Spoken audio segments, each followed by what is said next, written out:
This section of the bone tissue and skeletal system chapter is going to focus on the structure of bones and the tissues that make them up as organs of the skeletal system. As I discussed with the integumentary system, an important aspect of thinking of organ systems is how the organs are made up of different types of tissues. And so we want to look at the bone as an organ and all the different tissues that make it up. We're going to look at the long bone as an example of a bone as an organ and structure. The other types of bones are similar to part of this, but this covers all of the different aspects of bone. Part of what defines a long bone as a type of bone is its structure. It has a long cylindrical shaft and then flaring heads at either end. That shaft is referred to as the diaphysis, and the heads are both referred to as epiphyses. Now, a long bone most often is found in the appendages, the arms and legs, and so it's oriented with one of those flaring heads at the proximal end of the bone and the other one at the distal end of the bone. So we refer to the two epiphyses as the proximal epiphysis and the distal epiphysis. In terms of the femur, which this bone is, the proximal epiphysis is at the hip joint and the distal epiphysis is at the knee joint. Now, for the few long bones that are found in other parts of the skeleton, the epiphyses can be referred to by a different term. Between the diaphysis and the epiphysis is a region called the metaphysis, and that's not always referred to as we're talking about the structure of long bones. But what's important is that's where the growth of long bones takes place. We'll talk about the growth plate later on, and that's at the metaphysis. Now we can see in the metaphysis a region called the epiphyseal line, a little dense line going across what's mostly spongy bone, and that's the calcified remains of the growth plate. The diaphysis is a hollow cylinder, and it's filled with bone marrow, namely yellow bone marrow, which is really adipose tissue. And then the epiphyses are mostly spongy bone with just a thin outer shell of compact bone, giving them a smooth surface. And they're usually filled with red bone marrow. In the adult, red bone marrow is really only localized to a certain number of places. So some long bones will just have yellow bone marrow throughout all of its space. The other types of bones, short bones, flat bones, and irregular bones, essentially just have the structure that we see in the epiphyses of one of these. They're spongy bone with a thin outer shell of compact bone, giving them a smooth outer surface. Bones are composed of living tissues, so it's very important that they have a blood supply. This picture shows the major blood vessels that come in. Now, the primary entry of blood vessels into the bone is at a region called the nutrient foramen, and the nutrient artery and vein pass through this hole. There's also arteries and veins getting into the bone at other locations, but the nutrient vessels are the main ones going into it. There's also going to be nerve fibers as well as lymphatic vessels going in to the bone.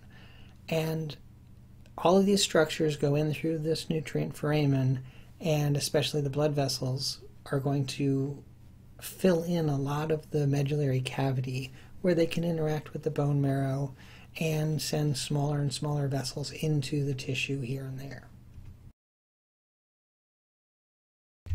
There are four major types of cells associated with bone and bone tissue. The osteogenic cell is the primary stem cell that gives rise to most of the other bone cells. Osteoblasts are, as far as their name is concerned, still a type of stem cell, but they have an important role to play, which is forming the bone matrix, the extracellular space that is the tissue. And the osteoblasts will eventually become osteocytes. The osteogenic cell, the osteoblast, and the osteocyte represent really a family tree of cells. One becomes the next, becomes the last. As osteoblasts form bone matrix, the osteocytes are really the cells that are kind of left behind within that space, and they help to maintain the bone matrix. And the last type of bone cell are the osteoclasts, which are responsible for resorbing bone or breaking down the bone matrix and releasing the calcium back into the bloodstream. Now you can notice from these pictures that the osteoclast has multiple nuclei. The others all have single nuclei.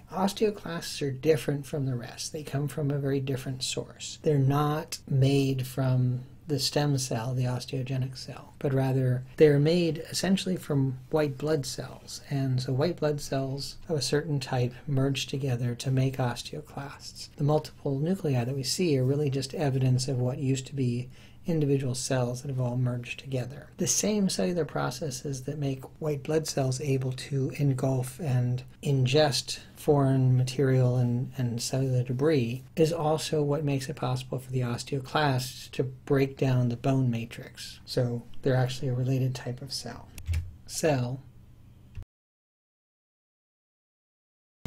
This picture, along with the previous one, show where those cells are found within the bone tissue in a bone. The osteoblasts and osteoclasts, as well as the osteogenic cells, are found along the edge of the bone tissue, on the inside spaces within the spongy bone or the inside surface of the compact bone wall of the diaphysis. We call that layer of cells the endosteum. And then on the outer surface of this bone, there's a layer of tissue called the periosteum, which is partly osteoblasts and osteogenic cells, but also there's a fibrous layer, dense irregular connective tissue, that surrounds the entire bone. Osteocytes are found within the cell, worked in between layers of bone matrix, with little gaps in the bone matrix where they're found. Those gaps are called lacunae. Lacuna is singular of that word. Really what it is that the bone matrix is formed around the cell. So the lacuna is just the gap where that cell is. If you were painting the floor of a room, for instance, and you painted yourself into the corner, the space where you're standing that you painted up to would be like a lacuna for you.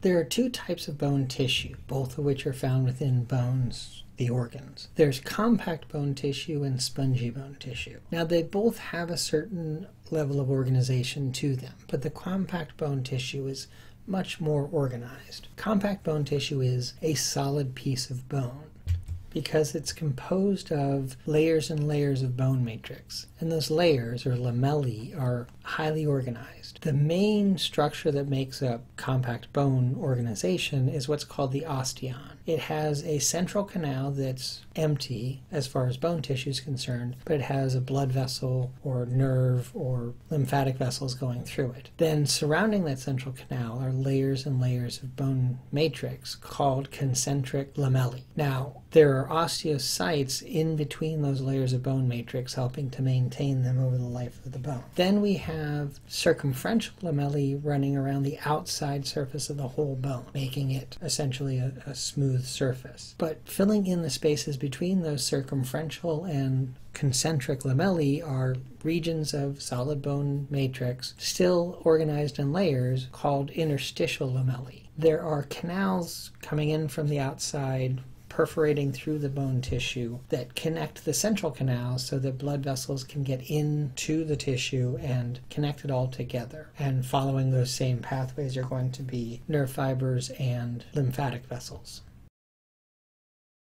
Spongy bone tissue is organized into lamellae as well, just not quite as tightly organized in compact bone tissue. There are osteoblasts and osteocytes on the outside. Again, that's the endosteum of the bone. And then osteocytes and lacunae between the layers of bone matrix. Consider this question. When you feel that you've reached an answer, hit the next button to go into the next slide, which will reveal the correct answer.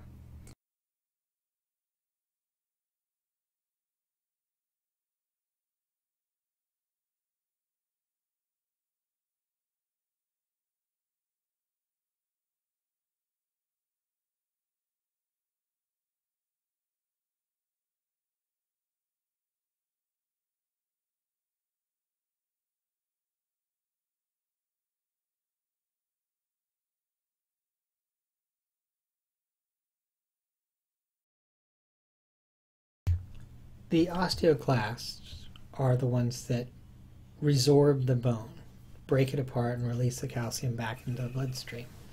Remember, they are different from the other types. They are a descendant of white blood cells, you could say.